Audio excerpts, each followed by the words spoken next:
Hello అండి అందరికీ. ఇప్పుడు నేను ఎర్రచంద్రం మొక్కల మధ్యలో పద్మనాభ స్వామి టెంపుల్ కడుతున్నారండి. ఇంకా కంప్లీట్ అవ్వలేదు. ప్రజెంట్ సగం వరకే కట్టారు. మీకు చూపిద్దామని చెప్పి వీడియో తీస్తున్నాను.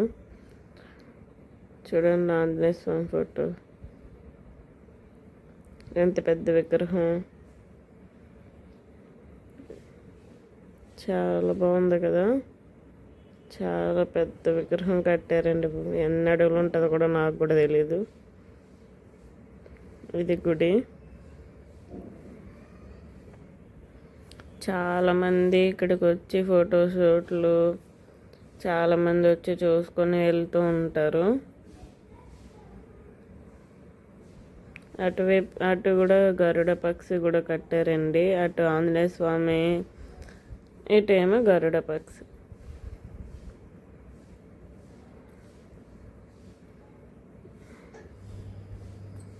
ఇప్పటికే 5 years అయిందండి టెంపుల్ ఇక్కడ దాకా కట్టి. ఇంకా కంప్లీట్ చేయలేదు. ఎప్పుడు చేస్తారేమో.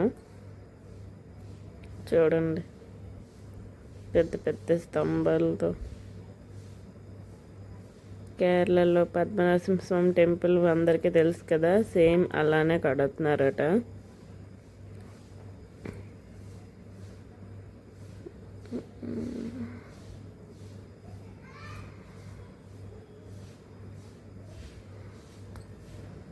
ఎవరైనా నడిచి చూడలేని వాళ్ళకి ఇంకా రోడ్లు ఉంటాయండి. ఇటు వాళ్ళు అటు వెళ్ళి చక్కగా ఎర్రచంద్ర మొక్కలు చూసే వాళ్ళు చూడవచ్చు.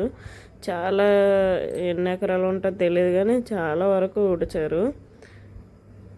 ఇదంతా ఒకప్పుడు జీడి తోట ఉండేదండి. ఇప్పుడు జీడి తోట అంటే అదే మనం జీడిపప్పు తింటాం కదా, అది వచ్చేదన్నమాట. ఇది వచ్చేసి చీపురు. ఒకప్పుడు చీపురు దీంతో ఊడ్చేవాళ్ళమి. ఇప్పుడు ఇదేంటో కూడా ఎవరికి తెలీదు. ఇప్పుడు ఈ చీపుర్లు వచ్చేసాయి కదా, ప్లాస్టిక్ అట్లాంటివి. ఒకప్పుడు దీంతో మా ఊర్లో పెద్దగా ఇలా తుంచుకొని, చాలా ఎక్కువగా తుంచి ఎండబెట్టి కట్టగట్టుకొని తుడిచేటోళ్ళమి. ఇంకెక్కడ చూపిస్తున్నాను కదా తుడుచుకోవడానికని. గరుడ పక్షి, గరుడ దేవుడు.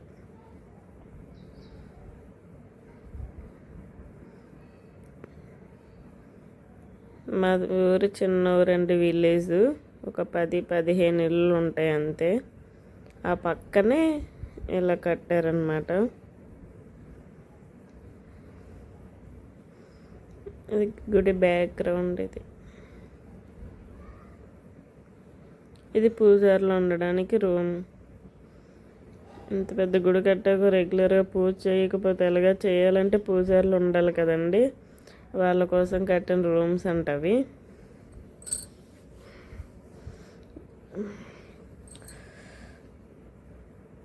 ఇదేమో గోమాత శ్లోకం.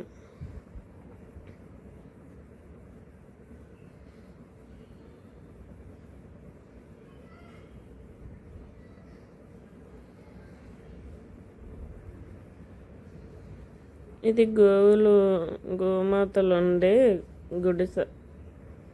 పాకనుకోరాదు. చూడండి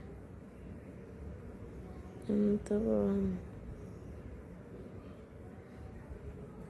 సేమ్ కేరళలో లాగే కట్టారు ఇక్కడ కూడా. ఇక్కడ గోమాతలకి ఫ్యాన్లు కూడా పెట్టారు. మా ఊర్లో సిగ్నల్స్ రావండి, అందుకని చాలామంది ఇక్కడికి వచ్చి రిలాక్స్ అవుతూ ఉంటారు. అక్కడ ఉండడానికి మంచం, కుర్చీలు కూడా ఉంటాయి. ఛార్జింగ్ వైర్ పాయింట్ కూడా ఉంది. మా వారు అప్పుడు వచ్చినా ఇక్కడే రిలాక్స్ అవుతూ చక్కగా ఆఫీస్ వర్క్ చేసుకొని ఇంటికి వెళ్తాము. చిన్నగా ఉన్నాయి గోవులు. మేమైతే దూడపిల్లలు అంటాము. మీరేమంటారు కామెంట్ చేయండి. పంతులు గారు ఉండడానికి రూమ్స్.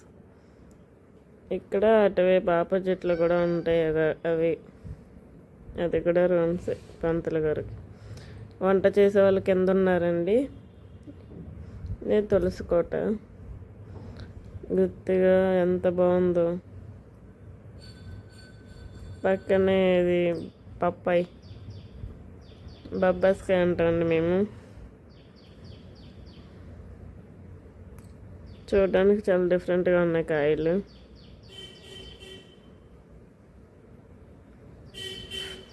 ఫైనల్లీ మా ఆంజనేయ స్వామి.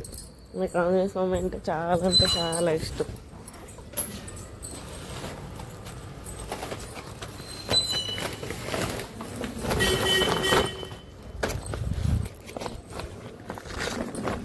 మీకు ఫైనల్లీ గుడి మీకు ఎలా అనిపించిందో కామెంట్ చేయడం మాత్రం మర్చిపోకండి.